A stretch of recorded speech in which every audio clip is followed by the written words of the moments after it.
Welcome again to Intentionalist podcast. This is season 2, episode 2. Today's session we are going to discuss on reparenting our inner child. You have heard many people saying, oh, my inner child is happy. Oh, my inner child wounds. I struggle with my inner child. What does that really mean? How can be that inner child of yours interfering with your decision making? How can it be the one interfering with your procrastination? How can it be the one interfering with your decision making, confidence, self-esteem? Today I have a special guest. My guest is called Coach Lucy. I call her a clarity coach, and I want her to speak more about herself and what she does. And I will tell you the reason why I chose her to be the one discussing on reparenting yourself, reparenting the inner child.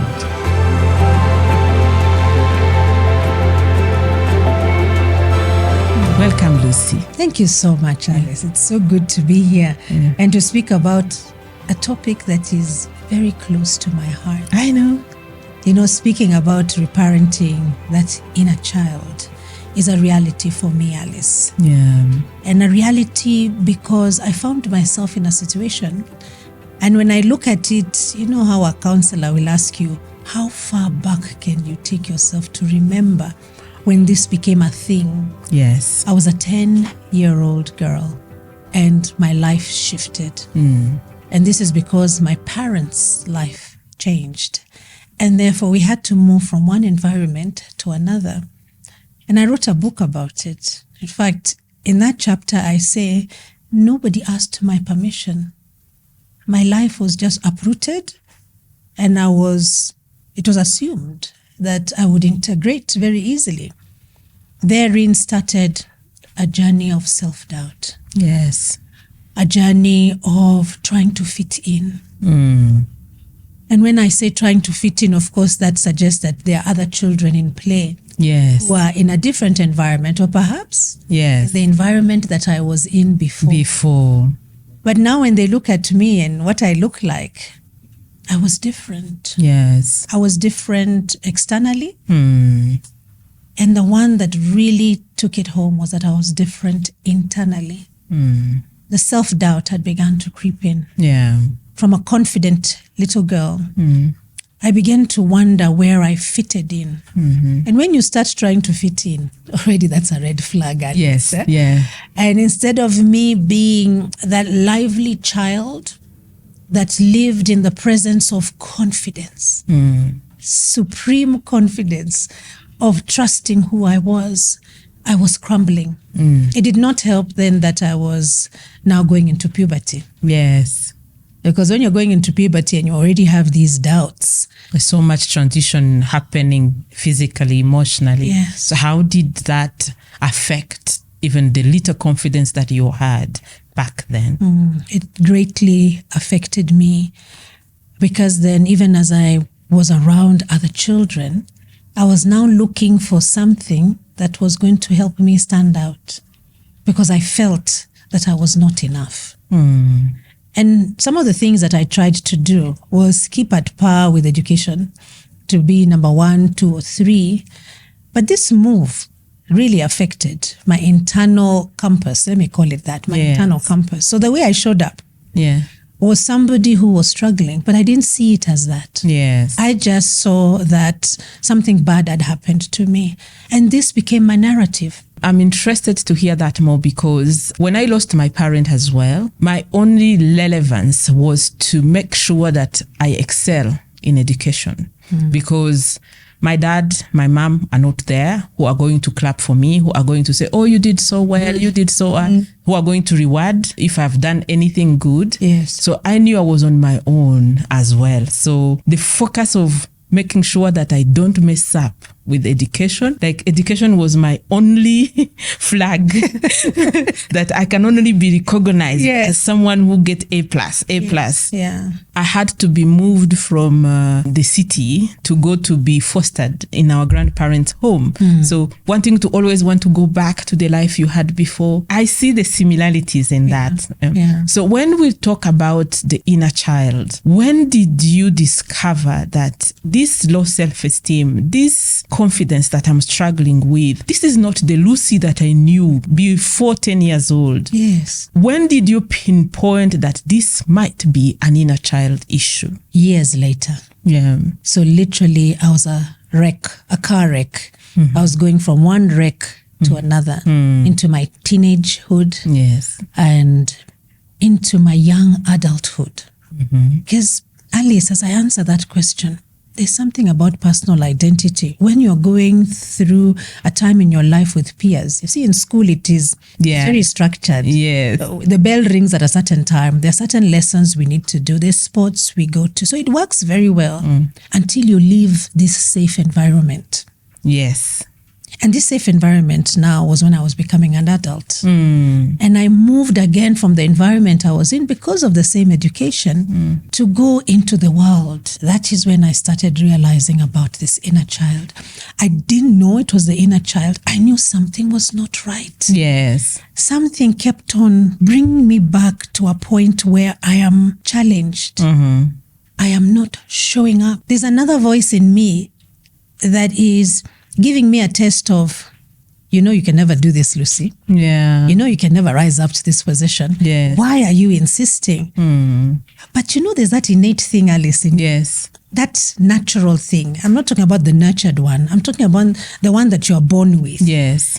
I was born to be somebody out there. The natural charm. Yes, the natural charm. Yeah. But somehow, this space in my life had dimmed that light. Yes. So it kept on coming out. That is when I knew that there was something wrong. That was the first time that I knew. It was only years later, and I would say maybe another 10 years after that, that I started to put a name to it, that I started to understand that what happened to me as a young girl is the one that was showing up all the time.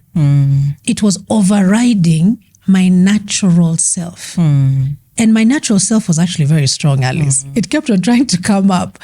But this other thing, which was the self-doubt, which was the fear, because also fear came in, kept on pushing me down. And if you allow me for a moment, just to speak about the coping mechanism. Yes. That then I got into. Let's talk about first, how can somebody identify that this is my inner child who is in trouble, who is caged somewhere? How can we identify that our inner child is in trouble? And how can we now go to the coping mechanism so that our listeners also can go with us by assessing themselves as we go along? Yeah. There are certain patterns that you have to be aware of that are happening. Many of us walk around not realizing that these are patterns shouting at us, that this inner child is trying to reach out and say, help me, I'm here. And I really want to come out. Remember, your inner child can either be positive or negative. Correct.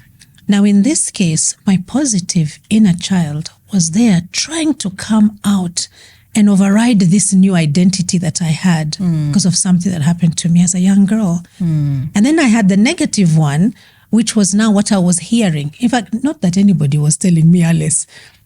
That inner child negativity was coming from myself, just the way I was interpreting the situation, that I was no longer able to come up as that natural, bubbly person. And those patterns are the ones we need to look out today. How do they appear? You keep on second guessing yourself when a decision needs to be made. However, if we push you against the wall, you actually come up with a decision. You keep on distrusting yourself to do something. It needs to come from a point of being perfect, or you don't do it at all. Those are the patterns that are screaming that you need to be aware of. Second guessing. And you looking at yourself from that point of, I don't believe that I can do this. Yes. Belittling yourself. Second guessing, belittling, and then not trusting. The third one was... the third one is what we've just talked about, belittling yourself. The second one was not trusting yourself. Just not trusting that you can do it. And this is when you're... Seeking validation. Well, seeking validation is a byproduct of not trusting yourself when you're making a decision. Because like I said, you will push yourself against the wall and you will make a decision. A decision will come out. But the byproduct here is validation. Seeking somebody else to come and tell you, yes, you're doing the right thing, Lucy. Do it now. Go on and do it. That is what happens when you're in that process of decision making. And then you realize that is what is holding you back. But trust is a big one. If you don't trust yourself, Alice, how is that going to work? I struggled most with the one of caging yourself to a certain level, not having bigger dreams anymore, saying that it's okay. This salary is fine. This level of education is fine. It dimmed the light of ambition. Like, who is there anyway? Who am I showing? Probably I'm not even deserving to be in this position. So any single little advantage, you take it as a huge advantage you're having. It's like you're not deserving. And I believe that's what, even jumping to relationships, people who suffer the inner child will entertain toxic environment for long because they hold on what they have. There's that holding on what you know, because you fear uncertainty. It's not an area that you really want to be in. You entertain mediocrity for long because you are not sure of what is coming. So you have little hope of tomorrow. That's what used to be my main struggle. And that just compounds the word trust. You don't trust yourself. And because you don't trust yourself, anything else comes into play. It's interesting you talk about relationships because that is where you end up being in every interaction with a project, with an individual, with a season. Because we go into different seasons of our lives. And if you don't trust the process, and therefore starting to trust with yourself, by yourself, you will find that you are legless.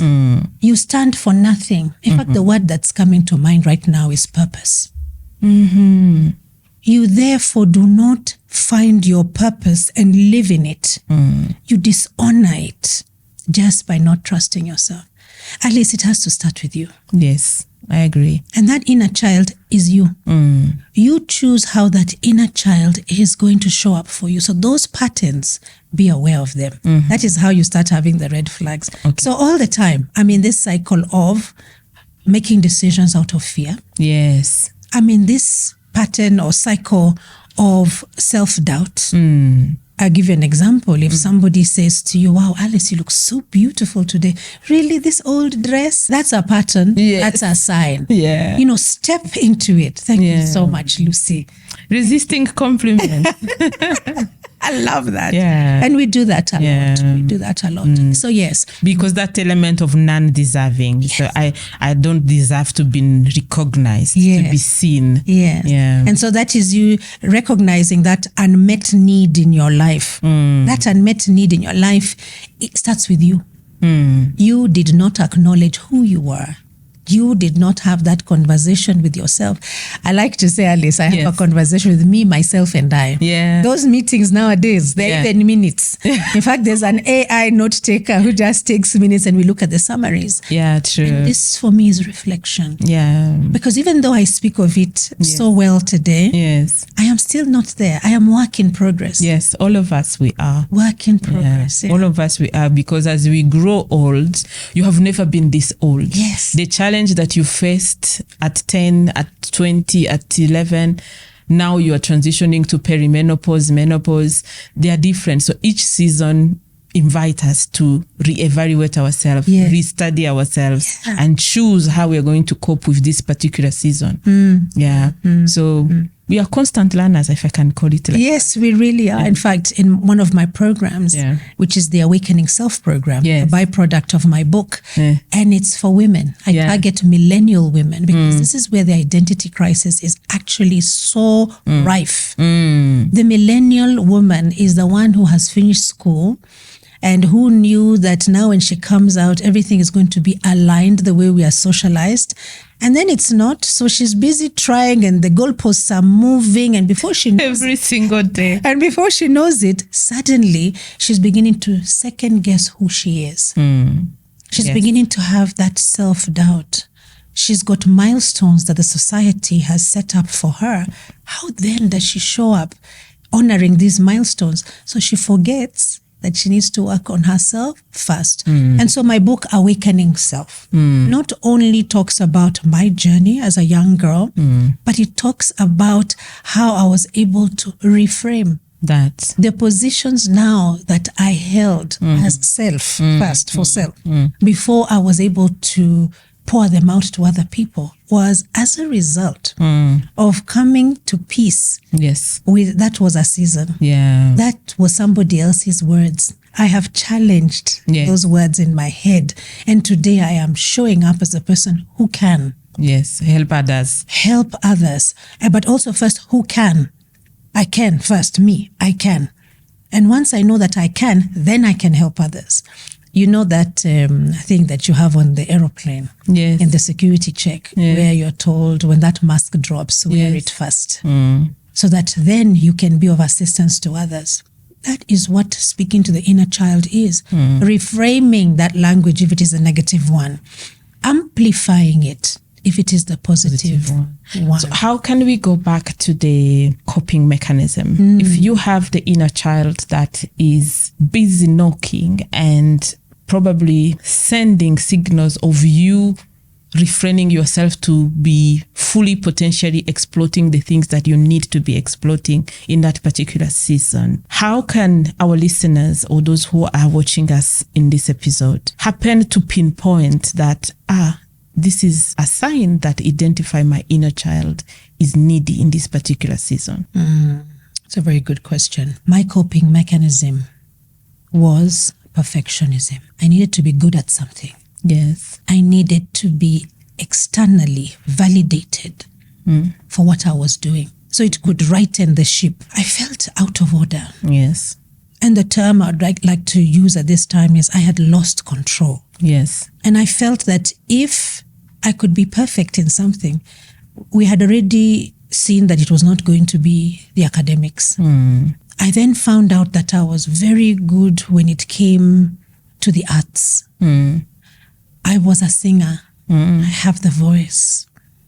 I was a thespian. I knew how to bring out different characters and emotions.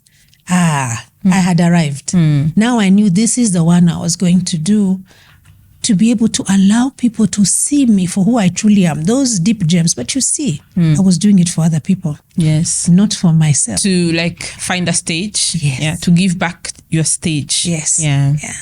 But I was doing it for the wrong reasons, and therefore it was not sustainable. Because you're constantly seeking validation. Yeah. So when you get up on that stage and you sing or you dance or you perform and nobody claps, oh yeah, what have you just done to yourself, Lucy? You went ahead and put yourself on a stage and nobody acknowledged because you were looking for external validation. And how do you deal with that moment of anger that it's like a self-betrayal? You pushed yourself so hard and then there is no validation. How do you deal with that moment of lack of acknowledgement? Or delayed gratification. Or delayed gratification, yes, because in some cases, I ended up seeing it in the newspaper where there was accolades about the things that I was doing. Yes. But that was delayed gratification. I was like, whoa, okay. That stress I was going through was not worth it. Somebody somewhere saw me. Maybe the ones in the room did not. It's always about other people. So how did I deal with it at that time? Out of ignorance, the anger meant that now I was withdrawing myself. So I went deeper into my shell. And that means anytime that I came out, because now I was part of a troupe of performers, anytime I came out, I was louder. Yes. I was overcompensating for what I believed people needed to hear and to see about me. You see, I was a wreck after a wreck after a wreck because of perfectionism. It did not help then that the certain results that I needed to move on to higher education did not come through. And the one man that I loved so much on this earth, my father, the look in his eyes, I interpreted that as disappointment. The validation was not coming through. The man that I sang with, I danced with, I acted with, seemed withdrawn. I never got to ask him, Alice, but I want to believe today for the woman that I am. He was in reflection as to now that this is my daughter and I know her strengths. How can I help her in the transition.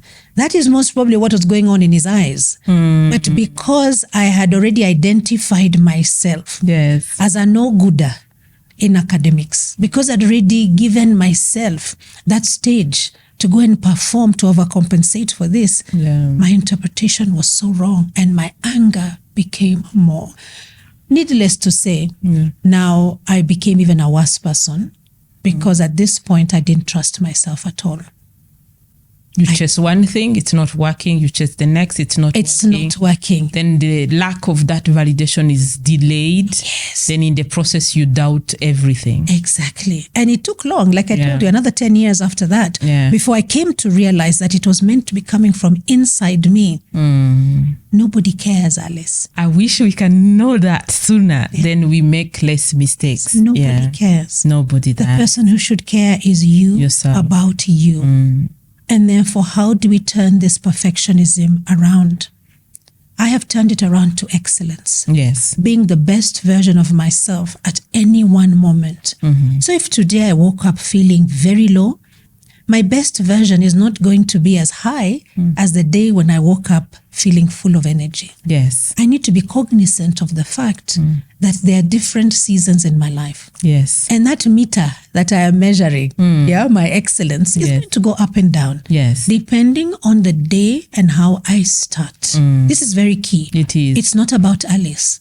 Alice is living her life. Alice couldn't care less. Yes. Now, there's a program that I do for young girls, and I call it Lady in Waiting, where we are gracefully transitioning these young women into society. And these are the lessons that I give them, the things that I lived. And I say to them, when you go back to class, look at the person sitting to your right and look at the person sitting to your left. Chances are you won't remember their name or who they are 10 years from today. Yes, honestly. You will not remember them. You might not even see them ever again. Or you may never see them ever again, unless you're nurturing a friendship right now, relationships, and then that grows into your older life. But what does that say? It says you've got your lane and you need to live your life and you've got to honor your inner self. Who are you? Understanding who your authentic self is. So I take them through a program which allows them to start off with self-awareness, understanding who I am, what I stand for, honoring the homes that they're in, which actually helps them become the person that they are. Knowing that years from now, they need to chart their own path. Yes. But they have a foundation. They have values that have come from their nurtured home. And then what do? So this program then answers that question of that person who has perfectionism as a coping mechanism. Perfection, busyness, busyness, workaholism, working to always feel like I have to work so hard. Yes. Identifying yourself with work through and finding relevance in hard working. You know what it is, Alice? You're afraid to take a moment to breathe in because you cannot identify yourself without work. I've been there. Growing up as an orphan, as I mentioned, nobody tells you that you are an orphan, you have to work hard. It is like it's a subconscious decision that you make, that now I'm on my own and I'm a firstborn daughter we were 6, now we are 5. It's like somebody gave me the card that now you are the person in charge. You better work so hard and then take care of your sisters and yourself. In that moment, seeking validation shifted into being the one validating everyone else. You see that? So I have to make sure nobody lacks. Everybody's getting what they need to go to school. I also get what I need, and I serve myself the last. Meaning, if it is money we have to share, but I will take mine the last. Now we joke about it with my sisters. They tell me there used to be a lotion called Lazak. So we used to buy it and then we distribute in small bottles and we share with glycerin so that we can distribute. And I used to get the lowest portion of it because I say I can wait and then I can use Vaseline, but I don't want you to lack. So with that mindset of putting everyone else before you, I came with it in motherhood. I came with it in my dating. I came with it in my relationship at work and also friendships. Things like I don't deserve more. So the more you limit what you deserve, the less you get. So when you want to heal that inner child, I like the fact that we are going to the element of authenticity. Yes. Because until you dig deep, far back, where does this pattern come from? Yes. Why am I like this? Yes. Why am I always the only one who take charge when things are not going? Why is it me who always have to come and ask and follow up and do that? And one thing I've noticed with this conversation of inner child is that many people are talking the inner child in the name of inner wounds, the childhood wounds that you had as a child. But we also have the lost dreams as a child.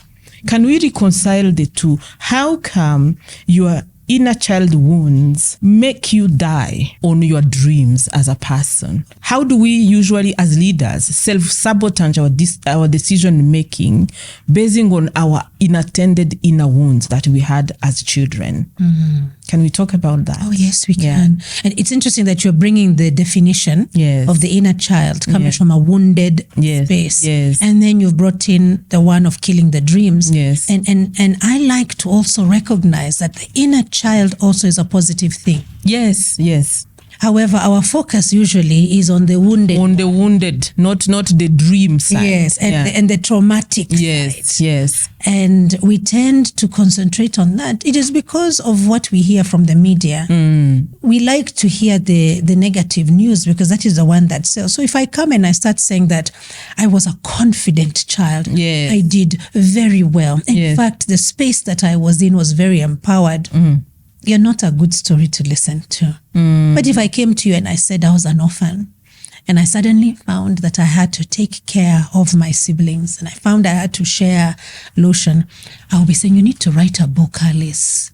Oh, I see. People find more comfort in talking negative things. Yes. Oh, so really? We concentrate on the wounded person. And therefore, as a leader, when now you have risen to that place of being a leader, this is where you're coming from. Yes. You're coming from your own thoughts of the wounded space. Yes. You're coming from the validation of the entire world around your space, acknowledging that, wow, that's a beautiful story. So you build your leadership from the wounded space. I encourage women in my awakening program to look at the empowered space. Yes. In fact, there's a program that I did called Positive Intelligence. I don't know whether you've heard of it, Alice. In Positive Intelligence, the professor there asked each one of us to look for a photograph of when we were young and we had expressions on our face. I'm doing one actually with an Italian professor. She's saying that how do we silence our stimulus? Yeah. That's a nice way to say it. It's a very nice way to say it. And one of it is to be grounded. Yes. So we were grounded by this photograph.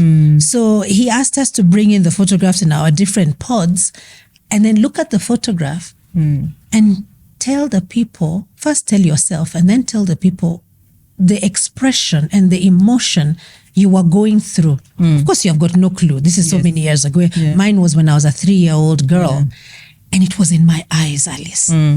That fire, that confidence I talked to earlier on about the one that was coming up, but then the new season was overriding it all the time. That natural self of mine was in my eyes. I could see it. I could see the confidence.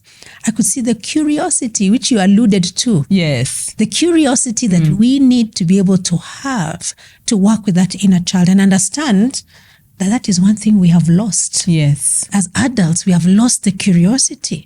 So the list that I came up with for that little girl, wow, it opened up my mind so much to the fact that as a leader, that is who I need to show up as, confident. Because when you're a leader, you're the one who is visionary. You're the one who is encouraging people to do things, to have motion and action. You need to come from a place of confidence. Curiosity. A leader takes risks.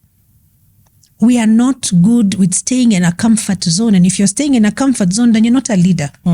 Call yourself something else, but you're not a leader. A leader takes leaps of risk. A leader knows how to trust the process. You don't even trust yourself. So in my program, these are the highlights that I bring out. And now, because I attended that positive intelligence, I've brought in the aspect of that photograph because it moved me. Yeah. And I started to imagine, what are those dreams that I had that I have killed because I thought, now that I've grown up, that's childhood. That's childish. You cannot do those things. So what was one of the things I dreamt of as a child was to come out and speak to people. Look what I'm doing today. Yes. It is. And what are those key elements of wanting to reparent yourself? Now, where do I go into my childhood vault and fetch positive stories, positive emotions that I can use to motivate myself and then counter what the reality of adulthood is showing me? I take us back to self-awareness and our authentic self. Yeah. Reflecting. So start journaling. Start journaling the responses to any situation that you experience. I know it's a lot of work to do. Yes, it is. But I did it and I'm where I am because now I have documented proof of the journey that I took. Let me give you an example. There is an acronym that I use in my training called PALM. It is a borrowed acronym. It works very well for me. So PALM suggests that in every situation that you find yourself in, P is physical. Be aware of how your body responded. So for instance, like now being here with you, if we were to do a palm test on myself, what was my body response when you reached out to me to join you here? Pay attention to that body response. Was my stomach in knots? Did I break out in cold sweat? So physically, did I feel like I'd gone numb? Write it down. Because that's how you respond to transcending, to moving out of your comfort zone. Why am I saying comfort zone? Because Alice, I'm usually the one on this end of a podcast. I'm not usually the guest. So I need to be aware of my body reaction. And then A is attention. Where then did your attention go to? Stay focused on what you think about, because that's where your energy flows.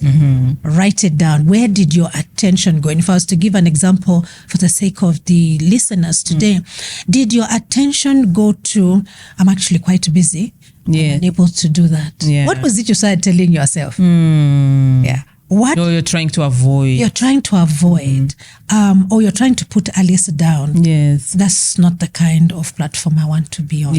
See where your attention goes. Write it down, because this is your authentic self. There's nobody else in that room with your journal. And then L is the language. What language is coming to mind for you? What words are you using to describe or to think about or to interpret what you're going through? That is the L. Are your words positive or negative? That language, that tone, that attitude, what is it? And then the meaning. The meaning now. Kwani Alice thinks that I do not have my own podcast. That speaks volumes of where you're coming from.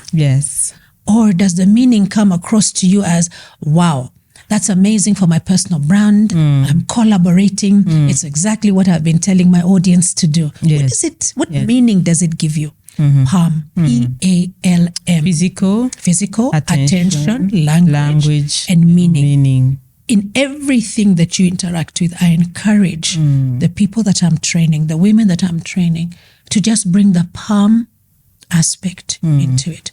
Because when you do that, you're able to see how authentic you are. Because now you're journaling. There's documented proof. Remember, I was alluding to the fact that we need to challenge things that we have been told. If you have been told, Alice, you speak too much, challenge it. When you say I speak too much, what exactly do you mean? Let somebody break it down for you. Don't start assuming that you've understood what they are saying. Understand where they are coming from. And then now apply it to yourself, only if it matters. Don't swallow that as your reality. Don't swallow that as your reality. Challenge it. Then you come back. So most probably you have a comeback for it, or you're taking it under advisement. Your comeback will be fed from your purpose. Yes. Okay, I understand what you're saying. So what you see as me talking so much is me reaching out to my audience and sharing my truth, my authentic truth to help them. This is me and my talents. So that is now how I would respond to that question. To help somebody in their authentic self be able to show up as a leader, you have to look at the word PAM or the acronym PAM. Thank you so much, Lucy. This is heavy. I love it. Yeah, this is deep. It goes down. When we look at the inner child and self-sabotage behaviors and actions, because we all train leaders, I would like our listeners to go back into their leadership style and us guiding them into this particular conversation. What are the common signs that a person who has a challenged inner child, unmet inner child, would be having in common so that they can go and work on themselves when it comes to their leadership style? What are the 3-4 points that you have observed, I have observed, that can actually interfere into our leadership style? Oh, okay. Let me talk about the one that is the loudest, because that's the one that you see a lot all the time. Yeah, and that's the dominance. Yeah. It can come across when it is dialed up very high. It can come across as bullying. So as a leader, you're bullying your way through. You're not seeking to understand the strengths of your team members so that you can work with them. You're not seeking to be able to lend your knowledge. It's my way or the highway. So as a leader, if you find yourself in that situation where you're walking in and decisions are being made around you in fear, because you can feel it. When you start asking somebody, what do you think? You can read it in their eyes. Yes. You know, it's deer in headlights. Yeah. Somebody is so afraid to contribute. As a leader, you need to be able to step back and say, what am I doing to contribute to that? Bullying is a very big one. The other one is listening, and listening from a point of compassion. As a leader, we are busy. We have a schedule that is so tight. And we find that moment to sit down with a team member to listen, to truly listen, is very challenging, understandably, because of everything that's on your plate. Remember, as a leader, you are at the tower. So you're able to see everything. And therefore, when you see everything, everybody has got their own department. You need to take time to sit in everybody's department. When I say department, I'm talking about individuals. And listen to them. What are the things that they would like to do, but they are fearful to do? They don't understand. They need you to explain it to them again. What is it as a leader? Listening is very key. Listening is very important. Now you're being a bully and you're not listening, and all this is coming from your childhood, wounded self. Wounded self. Because you were bullied and nobody was listening to you. And those are the two things that I would say are very key, and they're directly connected to your wounded self. Yeah. I would add the micromanagement. Yeah. Wanting to always know who is doing what. Lack of trust, because you want to micromanage result and process. That's another one. Number 3, mirroring yourself so much when it comes to success. How so? If you have done a project with a team, you will catch yourself saying, I have done this, me. There is a me mirroring. I see what you mean. Yes. So when you want to be always acknowledged and seen, even if you have done something as a team, you want to always stand out. You want to be the one who is seen as the one who delivered it. If it wasn't me, this would not have happened. Yeah. And that is also something that they struggle with, especially when it comes to mentorship. They don't want to mentor because they want to validate their relevance. So they don't share their knowledge. Yeah, and their knowledge, they don't transfer the knowledge. They want the success to depend on them. Because if not them, then the system should collapse. If you have such a behavior, know that they stem from the childhood, the seeking of relevance so much. Jealousy. Jealousy is another one. You always want to kick everyone else out to remain there. You find it so hard to collaborate. You are in your corner alone. So when you find difficulties in collaborating and working with others, that is also another sign that you have childhood wounds that are affecting your leadership style. And they need to be arrested Yes. Today is a good day to start. Yes. These things happen to us. This is a safe space. Yeah. Lucy and I, we are not here to bombard you. We are here to tell you we have been there. Oh, yes. We grew and then we learned and we unlearned and we chose a different approach. And here we are collaborating. We are also encouraging you to build back that power, to reparent that child and tell her it has happened, but this is the new reality that you're in. Moving forward, what are the key takeaways would you tell our listeners, especially female leaders? Because here we are with our childhood chaos. Yeah. We grow up with them and then we bring them in our adulthood, either as parents or as mothers. What can you tell our listeners today that the tangible steps a woman needs to take in order to reparent herself to build power so that she become empowered? Yeah. She doesn't walk around, make decision with that wounded side, or she doesn't go on the other side of taking decision from an excitement. How can we make decisions from a point of fulfillment? Yeah. Reflection is important. Because when you reflect, as I alluded to my journaling, you're able to come from a point of facts of your growth. So just into answering that question, I would encourage our audience to go back to that inner child, whether it is empowered, whether it is wounded. Yes. Just go there and ask yourself a question, because this is you going on your authentic journey. It's as if you're holding that photograph of yourself. Knowing where I am today, what would I tell her now? Sit down with that answer and think about how you would help her get to this point faster, safer, in a very authentic way. Think of that. That is one thing. So look at your younger self. Yes. And see what you can tell her today. And as you think about that, Alice, apply it to yourself today. That moves on to my next one, which is compassion. Yes. Extend yourself grace and compassion. A woman in leadership today, most of the time it's a hard climb. Yes. It's a hard climb because of the environment. Men, women, circumstances, the world, and the belief we have, especially when you're an African woman. Our inner chaos as well. And our inner chaos, Yes. exactly. Yeah. Compassion. Yeah. You see, compassion in this case, I'm talking about empathetic compassion, which suggests that cognitively you can see what is happening. You have gone ahead and you've stepped into the shoes of other leaders. Therefore, you understand what is ahead of you. And then the compassion means you're moved to do something. See, as a leader, Yes. you have to be moved to do something. So lead yourself. So from that image of you as a child and what you would say to yourself, and it's authentic journaling, come to this point and extend yourself some empathetic compassion. That means there has to be some forgiveness. Yes. Forgive yourself. I wrote a forgiveness letter to myself. Oh, myself too. You did? Severally. Well, several occasions. I forgave myself as a child, the mistake that I used to do as a child. Yeah.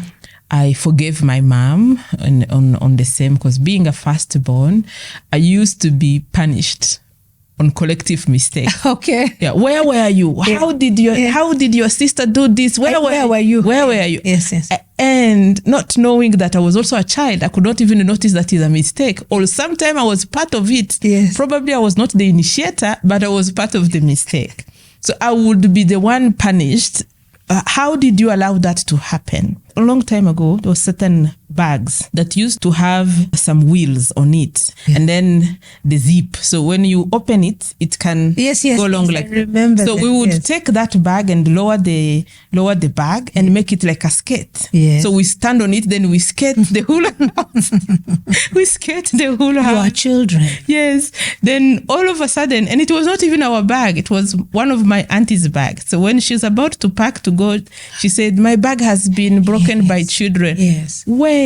So I would be beaten, mine and together with my sisters. And you're the older one. And I was the older one. You should have known better. Yeah. So some of those things of avoiding to be punished or taking responsibility if things goes wrong made me wanting to be in control so much, so that I don't want to fall in trouble.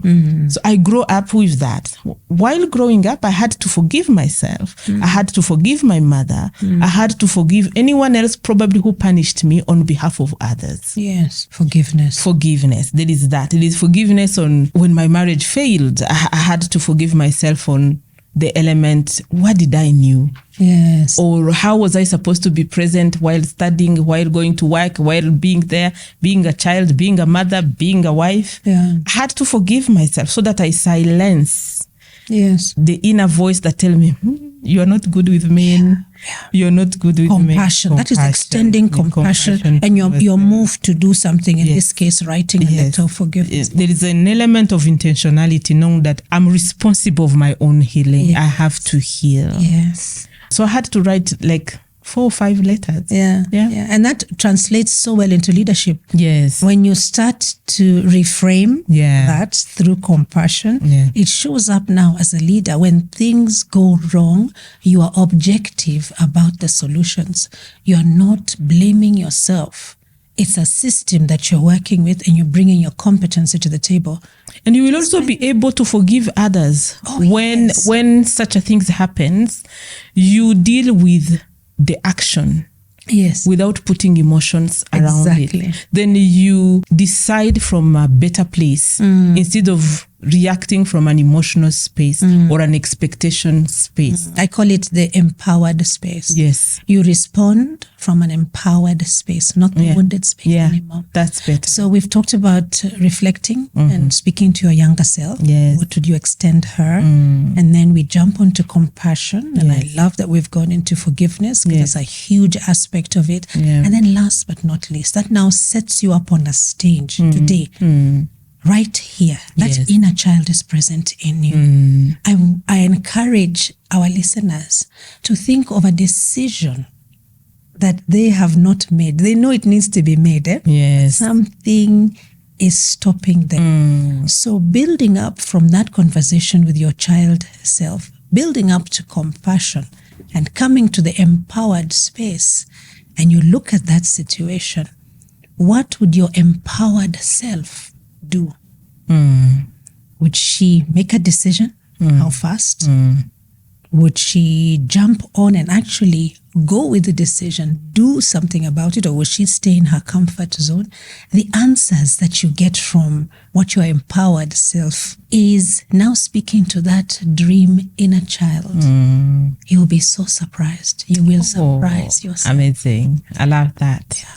So as we conclude, Lucy, where can people find you, and what help do you usually provide? Instagram, I am Lucy_your clarity coach. Oh, the exciting TikTok. Yes. Yes, I'm clarity coach Lucy there. You will find me on LinkedIn as Lucy Macridis. Those are my full names. And what I am about is that I help women on this journey of theirs to unlock their potential through addressing their limiting beliefs. And these limiting beliefs are coming from this inner child, whichever way that you interpret this inner child that is stopping you from reaching your potential. So yes, apart from that, I have written a book, as I was saying to Alice, is The Awakening Self. And over and above that, every Tuesday I have talks on Instagram, which are all on self-improvement and personal development. So Alice, I hope also the programs that I've spoken about are things that can be taken into consideration, especially for that young girl, that teenager, because that is where that voice starts. Let's get our teenage girls into these kind of programs, even if it's not my program. But look for a teenage program that is all about self-awareness, authenticity, self-identity. And we will have less people being challenged by personal identity. Yeah, I love that. Thank you so much, Lucy. And I hope you had it all. My main purpose for this podcast is to create a platform where you find people who are going to help you get empowered so that you stop struggling to get who is who is what. Following Intentionalist is to create an umbrella of solution providers, women who are going to help you ease your journey as you build back your power. My name is Coach Alice Mohirwa. I'm an executive coach. I help women refine their brand so that they become more convincing and converting in their everyday life.